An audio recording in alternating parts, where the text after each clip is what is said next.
What is your golden calf? We all are familiar with the story of the children of Israel who God led out of Egypt and to the wilderness, heading towards the promised land, a land that was flowing with milk and honey, a land where they were excited to go. However, before they could get there, they decided to build a golden calf because Moses had gone up into the mountain and he had not returned yet. The children of Israel had become worried, and they made up in their minds that they were going to make themselves a god, and they decided to craft this golden calf. We know today we may not actually have a physical golden calf, but when we make something or anything our God, then it has become our golden calf. Today, we're going to talk about the importance of not building a golden calf. Hi, I'm the one that's using this is Too Cute Life Lessons, and I'm not going to waste your time, so we're going to get right into this video. What I found amazing is that the children of Israel, after all the things that God has done for them, decided that they need to find them another God. Moses was taking too long. He was taking too long.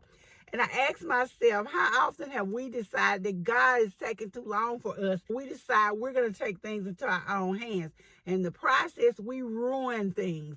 They decided Moses was taking too long coming back from down the mountain, and they had to build themselves a golden calf. I say this often, and it is true.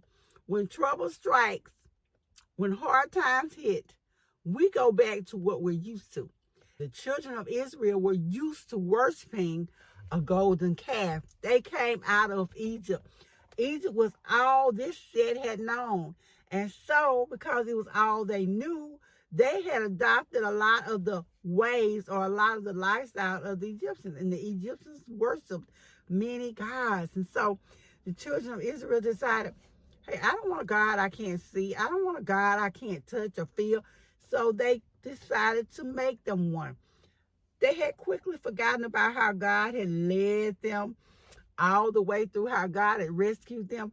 They needed something they could see, touch, and feel. How like us, when things get tough, we go back to what we're used to. We want to go back to doing the whatever it was, whether it was the smoking, the drinking, the hoarding around. Let's be real. We want to go back to what we are used to. We want to go back to the good time. We want to go back to the party. We want to go back to those friends, that old lifestyle. But that's not what God wants us to do. He wants us to be faithful to Him. When we look at the whole story and we think about how these people had taken their jewelry off, their gold, their rings, taken everything they had of value and threw it into a fire to create something that was impure. When we look at it, we know that gold and silver are precious metals, just like our lives are to God. Our lives are precious to Him.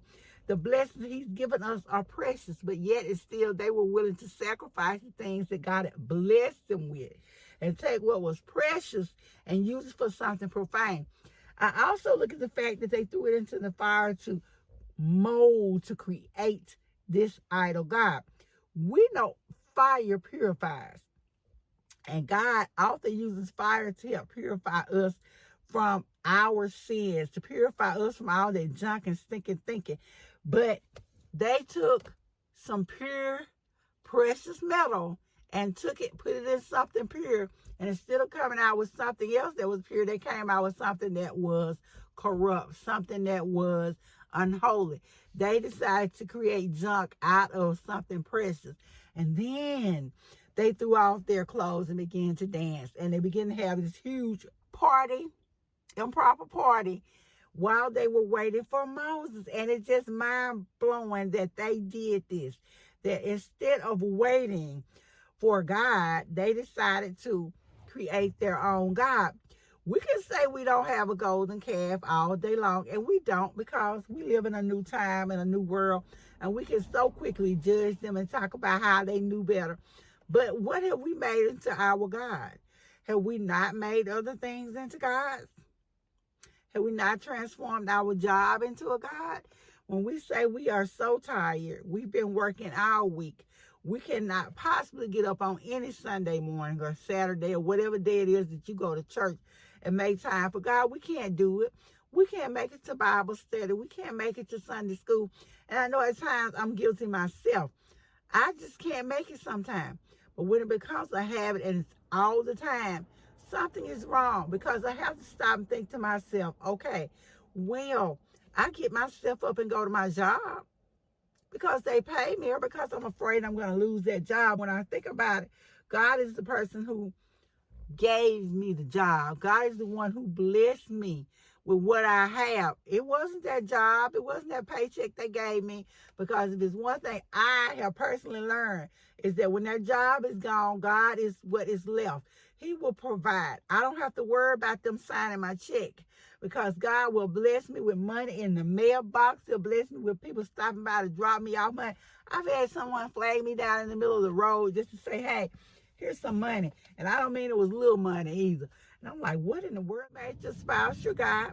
When you sit here and say, I can't get to church because I've got to cook dinner, I've got to cook breakfast, I got to make sure everything is right for whomever that spouse is when they get there. Or if you allow them to persuade you to do things that you know are wrong just to keep them happy, you've made them into your God. Have you made your children into your God? Have you made your car into your God?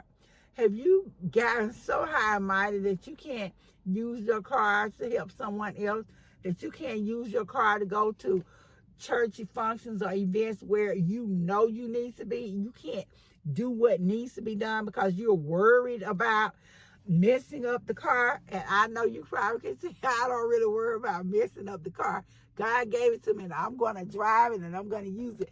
We are not to make these things into a God.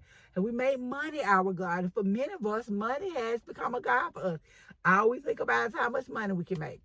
Oh, how I'm going to do this, how I'm going to do that. Some people will do absolutely anything. I do mean anything for money. Some people will throw their friends under the bus, their children, their parents. They don't care. Money has become their God. So we look at the children of Israel and we want to talk about them because, as we say, they have created this golden calf. What is your golden calf? What have you willingly created or transformed from its normal use into something like a God?